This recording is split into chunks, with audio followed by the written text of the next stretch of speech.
این جوانان شجاع و دلیر برای ادای قرض شهروندی خود اینجا در صف ایستادند. از دهات‌های ناحیه واسه میباشند. بعدی از کمیسیون تیبی گذاشتن برای اشتراک در چورابینی تنتنوی بخشیده بر روز دعوت شونده آماده شدند. من سلیم فرمانعلی ساکن استقامت کننده جماعت دیوت گلستان با خواهش خودم آمدم که مردانوار خدمت کنم با وطن مادر خود. میخواهم آبروی وطن و ملتم را حفظ نمایم. ما رو سیگاب 6 سال مسکو کار میکنم مهاجرت دادم. ما را همین خدمت فورد ما خواستم از مسکو اومدم خدمت مادر وطن.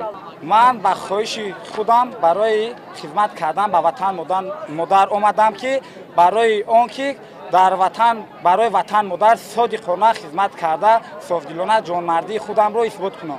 در ناحیه واسه ولایت ختلان با اشتراک دعوت شوندگان چورابینی روزی دعوت شونده بخشیده به دعوت بهاری جوان پسران به صف قواهای مسلح جمهوری تاجیکستان در کمیسریت حربی ناحیه برگزار کرده شد. به این مناسبت در جمعیت تنتنوی رئیس ناحیه، مدیران بخش و شعبه‌های دستگاه رئیس ناحیه، رهبران مقامات‌های حفظ حقوق، رئیسان جماعت‌های شهرک دهات، والدان دعوت شوندگان اشتراک نمودند. در چنین محیط ایدانه رئیس ناحیه واسه بخشیده به دعوت بهاری جوان پسران به صف قوای مسلح جمهوری تاجیکستان روزی دعوت شونده اشتراکچیان چورابینی را تبریک نموده قید نمودند که جوانان ناحیه واسه در قطار دیگر جوانان شهر و ناحیه‌های کشور عزیزمان در رشد دولت و آبادی وطن فعالانه سهم می‌گذارند. آنها آماده هستند که مرز و بوم سرزمین اجدادی را حمایت نمایند.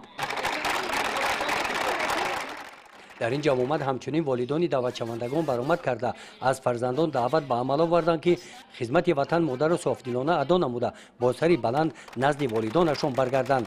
بعد برآمدهای رسمی بخشیده به روز دعوت شونده با دعوت شوندگانی که کورس آموزش رانندگی واسطه‌های نقلیات را ختم کردند با آنها شهادتنامه رانندگی سپاریده شد. همچنین از نام بخش کار با جوانان و ورزش ناحیه با یک چند نفر دعوت شوندگان برای اشتراک فعالانه در حیات جمعیتی با سپاسنامه‌ها قدر کرده شدند.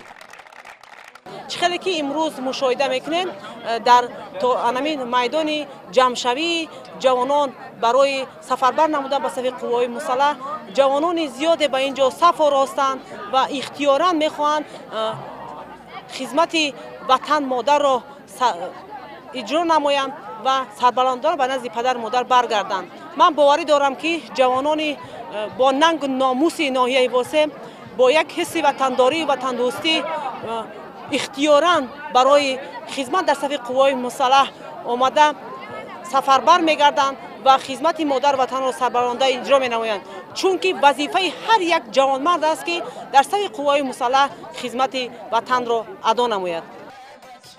در قسمت فرهنگی چورابینی بخشیده به روز دعوت شونده کارمندان بخش فرهنگی ناحیه با برنامه کنسرتی خاطر اشتراکچیان چورابینی را باز هم بالیده گردانیدند. گزارش خواجه نظریف خدای نظر ظهوروف از ناحیه واسه برای برنامه اطلاعاتی نوید.